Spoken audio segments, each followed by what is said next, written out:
If you head to the schools, parks and stadiums, all the kids are asking the same question. How does the FIFA ranking work? This table always creates confusion and criticism, and that's because FIFA has never really bothered to explain it clearly.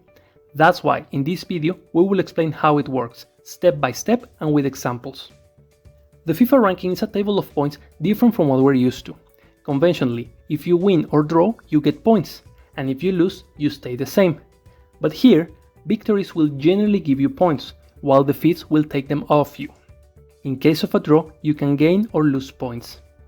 Not all matches are worth the same. How many points you can gain or lose are calculated with this formula, where I is the importance of the match, RE is something called the expected result, and R is the actual result. Let's have a look at them one by one. First, we have the importance of the match. Friendlies are worth 15 points, except when it's between two teams in the top 10. In that case, they're worth 30. FIFA does this because they consider that when two high-level teams face each other, the match becomes more prestigious, and therefore grants it more importance. Qualifiers for major continental tournaments, such as the Euros, are also worth 30 points. Continental tournaments are worth 45, as well as the qualifiers for the World Cup and the Olympics. And finally, we have the two most important competitions, the World Cup and the Olympic Games, each worth 60 points. Then we have something called expected result, which we get with this formula. It looks nasty, but all we need to know is this DP, which is the difference in points between the teams playing. For example, if a team with 1800 points plays another with 1600, then the difference is 200. We plug that into the formula and we will get a value between 0 and 1, which in this case is 0.76. Here, we must also take into account the home field advantage.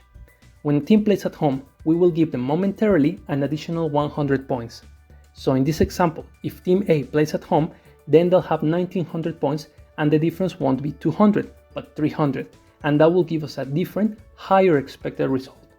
This is done because historically teams fare better at home than on the road, so to reflect the advantages of playing at home, we add these points to make the home team stronger. Finally, we have the match result. Points are given according to the score, and to know how many points to give, we use this table. It also looks complicated, but it's not. So how do we read it? Let's say that a game ends 2-1. We start on the left, with goals scored by the non-winning team, which in this case is 1, so we go to this row. The goal difference was 1, so we go to this column and we take the values where the lines intersect. In this case, the winner is given 0.84 points and the loser 0.16. The higher value is naturally for the winner. Let's see another example. If the score is 5-2, the non-winning team scored 2 goals and the difference was 3. And again, we take the values of the intersection. All of this applies when the match ends at 90 minutes. If it goes to extra time, we will do the same procedure, but we have to take a tenth off the winner and give it to the loser. For instance, if the game ends 2-1 in extra time, then we will give 74 and 26. What happens in case of a draw? If the game ends, let's say, 2-2 in 90 minutes, each team will get 0.51 points. But if it goes to a penalty shootout, we add a tenth to the winner and take it off the loser, thus making it 61 and 41. And that bit of information is exclusive from us, because FIFA never mentions that in the rule. That's something that we had to figure out on our own. With that, we can calculate how many points you can gain or lose in every match. Let's see now a few real examples to illustrate all of this. You really think you can do all that bullshit you just said?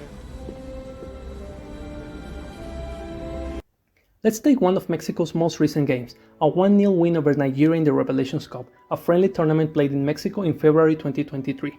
Mexico had 1623 points, but since they're playing at home, let's add another 100. Nigeria had 1538, so the difference is 185. We plug that into the formula of the expected result and that gives us 0.744. Then we have the result. Mexico won 1-0, which according to the table gives us 0.85. Last but not least, the match was a friendly, so the importance is 15. Now we got everything we need, we just have to substitute in the formula and we get that with that win, Mexico gained 1.59 points, which we add to what they had. And how about Nigeria? Following the same procedure, we get that they lose 1.59 points, the same amount that Mexico won. That is no coincidence, because in wins and losses, this is a zero-sum system, meaning that one team's gain is another team's loss. Let's see another example. In their next match, Mexico drew with Costa Rica. The points difference, already taking into account the home field advantage, was 119, which gives us an expected result of 665. The actual result was 1-1, which gives Mexico half a point, and the game was also a friendly, so the importance is 15. We do the number crunching and we get that Mexico lose 2.5 points. We repeat this process for every single game, and that's how points are calculated. Now, let's have a look at some considerations. One of the things I like about this formula is that, as we've seen, it takes into account the home field advantage, and that has a direct influence on how many points you can gain or lose. For example, let's say that Mexico plays Wales in a friendly and wins 2-0. If that game's in Mexico, they will get 5 points. If it's in neutral ground, with that same score, Mexico will get 7 points. And if El Tri visits the land of the Red Dragon and wins there, they will get 9 points. I like this approach because at home you got everything in your favor and that makes you stronger. That's why winning at home gives you fewer points. If you go to neutral ground, both teams are in equal conditions. That's why the win is a little more valuable. And lastly, we know that playing away from home is always much more complicated. Therefore, a win on the road gives you a greater reward. Similarly, losing at home is more severe than losing in neutral ground or away. Good for FIFA to include this. Another important point is that the larger the difference in the score, the more points you will get. Winning 2-0 will give you more points than winning 1-0. And on the other hand, the more goals you lose by, the more points you will lose. Another consideration is that, unlike the men's ranking, here in the women's, losses in the knockout stages will make you lose points, and that's something I also like because it gives a truer sense of a team's level, since a loss in an important game does have repercussions in the table. Now comes the most interesting, and maybe I should say controversial topic of this formula. At the beginning of the video, I said that wins will generally give you points, and that's because there are cases where you can win the game but lose points. In the last international window, the US beat Ireland twice, but in both cases they lost points. To understand why, we need to take a closer look at the formula, especially the result and the expected result. In the first game, the expected result for the US, already considering the home field advantage, was 0.93. Now, looking at the formula, when we do the subtraction of these two values, to get a positive number, the result must be larger than the expected result, otherwise we will end up with a negative number. The US won 2-0, which according to the table gives us a result of 0.92, which is lower than the expected result. Therefore, when we do this operation, we get a negative value, and that's why the US end up losing points despite winning the match. How to avoid this? Looking at the results table, we get values larger than 0.93 when a team wins by 3 goals or more. So in this case, for the US to gain points, they had to win by at least a 3-goal difference. But since they only, in quotation marks, won by 2 and in the other game by 1, the result is lower than the expected result. And how do we interpret this formula? In this example, what the formula is saying is essentially, you're already superior to your opponent and you're also playing at home, which makes you stronger. So in these conditions, the result that we expect is that you smash your opponent. I sort of understand where FIFA are coming from, but I think the execution was bad, because they're saying, yes, you beat your opponent, but we expected you to smash them, and you didn't do it. Therefore, we punish you by making you lose points. There's something fundamentally wrong there, especially in friendlies, because in those matches, teams won't always play at their full potential. Sometimes those games are just to try new players and tactics in a context where the score shouldn't matter too much. But with this, if you don't want to lose points, you'll have to go all out. Another example of this was also in the last international window.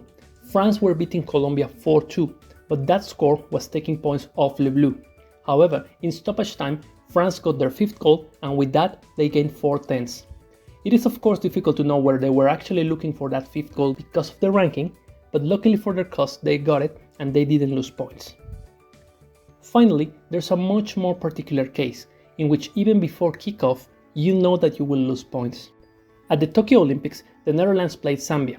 The difference in points between both teams was so huge that the expected result for the Dutch was 0.992. But if we look at the results table, the highest value we got there is 0.990. Therefore, no matter what the score at full time was, the result was always going to be lower than the expected result. The Orange Lions won that game 10-3 and still lost points. No matter how many goals they would have scored, that day they could have won by 20 goals or more, and still, Even before the initial whistle, they were doomed to lose points. This is a very specific case that will only happen when the points difference between the teams is 800 or more.